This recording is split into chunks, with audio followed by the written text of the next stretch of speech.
Okay, I can't find keys, so we're gonna have 2 videos for the roof, 2 videos for the walls, 3 videos for the roof. So we're over here. This is by the back door. This is condensing unit. This is the south wall. We got vertical and stair-step cracks through the brickwork right there. We got some movement going on. That's the fascia. Moving on along. We got some high soil conditions right in here. This is a control joint that was sealed with mortar instead of a mastic sealer, and it's going to crack anyway. So that's what we have there. We're missing most of our screens. I think there's 2 screens I've seen so far, maybe. Anyway, we're going on south wall again. Level grading and drainage. We do not have rain gutters. We do not have rain gutters. And people will be quick to point out to you that there is not a specific code that requires rain gutters. The code is worded that all the residential roof systems should manage their water runoff and direct it towards a culvert or an approved drainage system. And that's code for rain gutters, not code, secret code for rain gutters. You could take care of the rain any way you wanted to do it. The water any way you wanted to do it. Rain gutters is one way to do it. The Texas Housing Authority, they think that every house should have rain gutters. That's what they wrote. I don't happen to agree with that. But there it is, and it's in writing. If you want it to be, you know, you want something, the proof of something, talk to the Texas Housing Authority. Don't talk to me. So I answer to the Texas Real Estate Commission. So now the drip edge, the edge flashing, it's not supposed to be lapped less than 2 inches. You need a new roof regardless, so there we are, but it's not supposed to lap more than 2 inches, less than 2 inches, minimum lap of 2 inches, 2 inches or more. Now on our carport, our attached carport, you'll see these posts are nice and spaced, so you can get a car around here, you can drive around here. They're probably made fine, all right, but I didn't do the design on this house. Okay, you don't see any posts in this house. They're 24 inches apart. All right. Fence, 8 feet apart. Okay.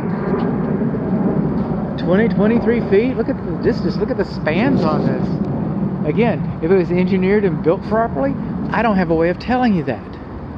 I know it wasn't built properly because all of our posts are like straight into the ground. The posts themselves are supposed to be on metal stands so that water doesn't wick up off of this concrete and go up into the wood and cause enough rot prematurely. So those weren't really done right. I mean, or maybe they were. The posts were not done right. Now, as far as the calculations, you know, I mean, I'm pushing on this thing. I'm not getting anywhere.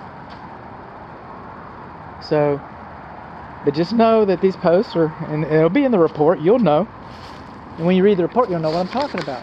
Now here we got a little dormer, a little faux dormer. We got the window coming out through here. So it's really not a faux dormer, is it? Because it really does the dormer thing. All right. So anyway, we've got this dormer over here, and it's the only wall on the whole house that is stucco. And to me, it looks like it's probably EIFS stucco. And it doesn't matter because they've done it wrong. If you look at the sides, see the gap between the metal flashing right in there? It's supposed to be there. It's supposed to look like that. See the front? We do not have a weep screed. And the water that comes down that is going to get blocked and enter this. That's why that looks so rough. That's why that looks so rough. Then we've got a little flashing right here to kind of direct the water away, you know, away from the apron flashing underneath. And the flashing was good enough for this side, but it wasn't good enough for the other side. I don't know what that's about. And then we come up here, and I just had a conversation about this morning. I was at a meeting with a bunch of home inspectors, a Zoom meeting, and everybody's having a little trouble. I call that a fish mouth. Nobody had ever heard of that before, so I had to suffer that indignity. But the shingles were not nailed properly. So the shingles go in crooked, it makes the fish mouth. Or it wasn't, the shingle itself wasn't laid out properly. They were trying to explain to me, you know, but I know what makes that. So there you go. And so we're coming on along on our walls. This door's been enclosed. This light has been enclosed. So I don't know if these lights work or not, to be honest. Moving along. Brick is a very good building material. Alright? This home could burn down and you could reuse the brick.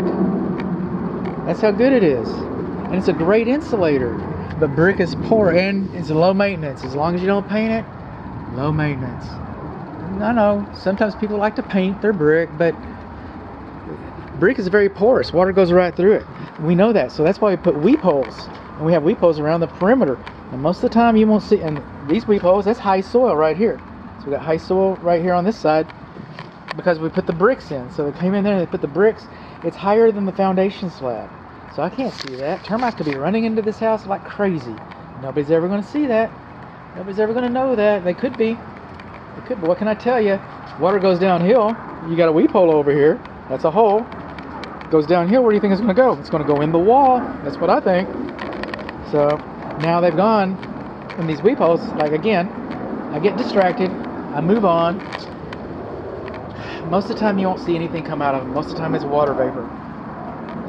But these weep holes have all been sealed. These weep holes have been sealed, most of them.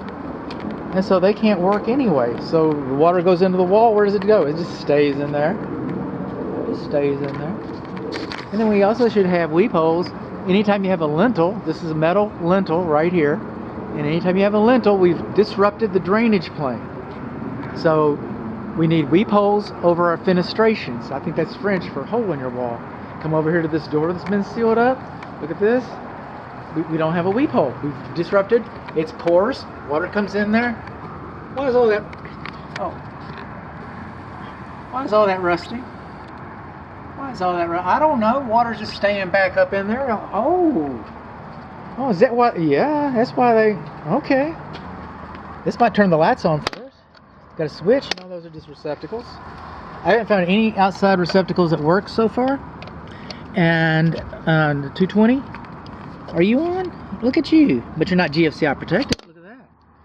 How about that? But the ones that there's a breaker that's off in the breaker box. I'm not turning it on.